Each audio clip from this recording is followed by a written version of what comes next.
ये राहुल गांधी का खटाखट मॉडल है। सत्ता में आने से पहले पूरी दुनिया के आप ख्वाब दिखाओ, बड़े बड़े वादे करो, फ्री बिजली देंगे, महिलाओं को 1500 रुपए देंगे, और सत्ता में आने के बाद ऐसी आर्थिक बर्बादी लेकर आओ, इतना डेट चढ़ा दो हिमाचल प्रदेश पे हर चीज पर अब टैक्स लगाना पड़ रहा है। पेट्रोल पे, डीजल पे, बिजली पे, टॉयलेट पे, लगेज पे, फेयर पे, और अब एंट्री टैक्स लगा दिया। अब ये एंट्री टैक्स लगेगा और बढ़ाया जाएगा इतना, तो टूरिस्ट का भी नुकसान, लोकल्स का भी नुकसान, बिजनेस का भी नुकसान। यही खटाखट मॉडल है कांग्रेस का। जहां कांग्रेस आई वहां बर्बादी, लूट और महंगाई लेकर आई, चाहे कर्नाटका हो, तेलंगाना हो या Himachal. Congress should change its name from INC, Indian National Congress, to I need corruption and commission. 37,000 crore rupees scam has taken place. The contractors are saying their dues are not being paid because the kickback and corruption and commission is being demanded by the Congress ministers. And the Congress minister of Karnataka is shamelessly admitting, yes, there is corruption. It cannot be stopped. We will do corruption. It is our birthright. This shows that Congress is of corruption, by corruption, for corruption. Congress means corruption and commission.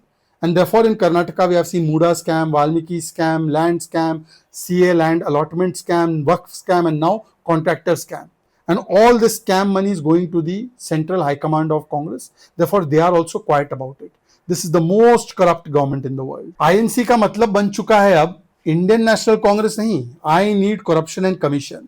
जब contractors बोल रहे हैं 37,000 करोड़ का भुगतान नहीं हो रहा है, कांग्रेस के मंत्री हमसे घूस मांग रहे हैं, तो कांग्रेस के मंत्री बेशर्मी से बोल रहे हैं कर्नाटका में, हाँ घूस लेना तो हमारा अधिकार है, हम करप्शन करेंगे, कमीशन तो थोड़ा बहुत चलता है। यह दिखाता है कि कांग्रेस मतलब करप्शन, कांग्रेस मतलब कमीशन। और इसी के चलते कर्नाटका में सबसे ज्यादा करप्शन किया है। MUDA scam, land scam, Valmiki scam, उसके बाद वक्फ का स्कैम, कॉन्ट्रैक्टर का स्कैम, और इस स्कैम का पैसा दिल्ली के हाईकमांड को जाता है, इसलिए वो भी चुप है। कांग्रेस मतलब of corruption, by corruption, for corruption. Rahul Gandhi के हर झूठ को, कांग्रेस पार्टी के हर झूठ को ध्वस्त करने का काम कांग्रेस के ही नेता करते हैं। पिछली बार राहुल गांधी ने ऑपरेशन सिंदूर पर झूठ बोला कि भारत ने सरेंडर कर दिया, तो शशि थरूर जी ने इंडिया फर्स्ट की भावना से काम करते हुए उनको आईना दिखाया। अब फिर से उन्होंने इंडिया फर्स्ट रखते हुए राहुल गांधी का जो झूठ है कि एआई समिट फेल हो गया, उसको ध्वस्त किया है। और पूरी दुनिया ने देखा है कि भारत में जो एआई समिट हुआ वो दुनिया का सबसे बड़ा समिट था।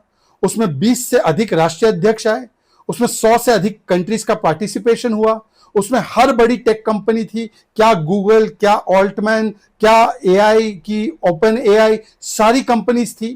परंतु राहुल गांधी केवल और केवल भारत के खिलाफ दुष्प्रचार और बदनामी करते हैं। और इसीलिए जब भारत की इकोनॉमी 8.2% ग्रोथ रेट पे जाती है, वो इकोनॉमी को डेड बोलते हैं। ऑपरेशन सिंदूर होता है तो सेना के मनोबल को तोड़ते बोलते सरेंडर हो गया। जब भारत की आत्मनिर्भर वैक्सीन होती है तो वो भारत की वैक्सीन के खिलाफ दुष्प्रचार करते हैं।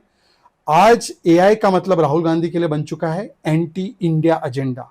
और इसीलिए एम्बिशियस इंडिया, एस्पिरेशनल इंडिया, आत्मनिर्भर इंडिया की बात शशि थरूर जी ने की। उन्होंने इंडिया फर्स्ट रखा, फैमिली फर्स्ट नहीं।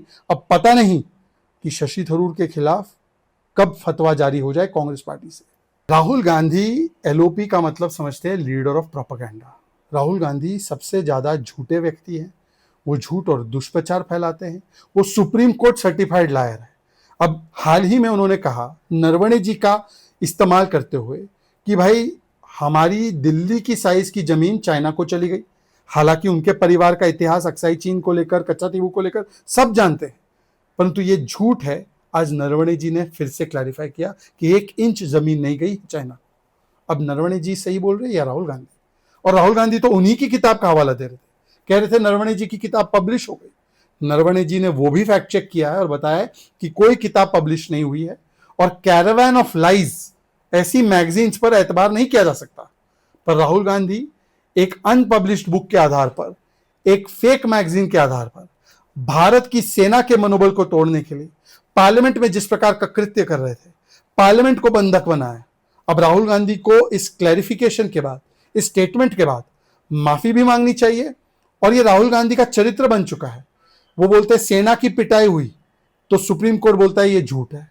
वो बोलते हैं कि भारत ने रफाल में चोरी की तो सुप्रीम कोर्ट उसको झूठ बताता है। सेना का करो अपमान यही बन चुकी है कांग्रेस की पहचान।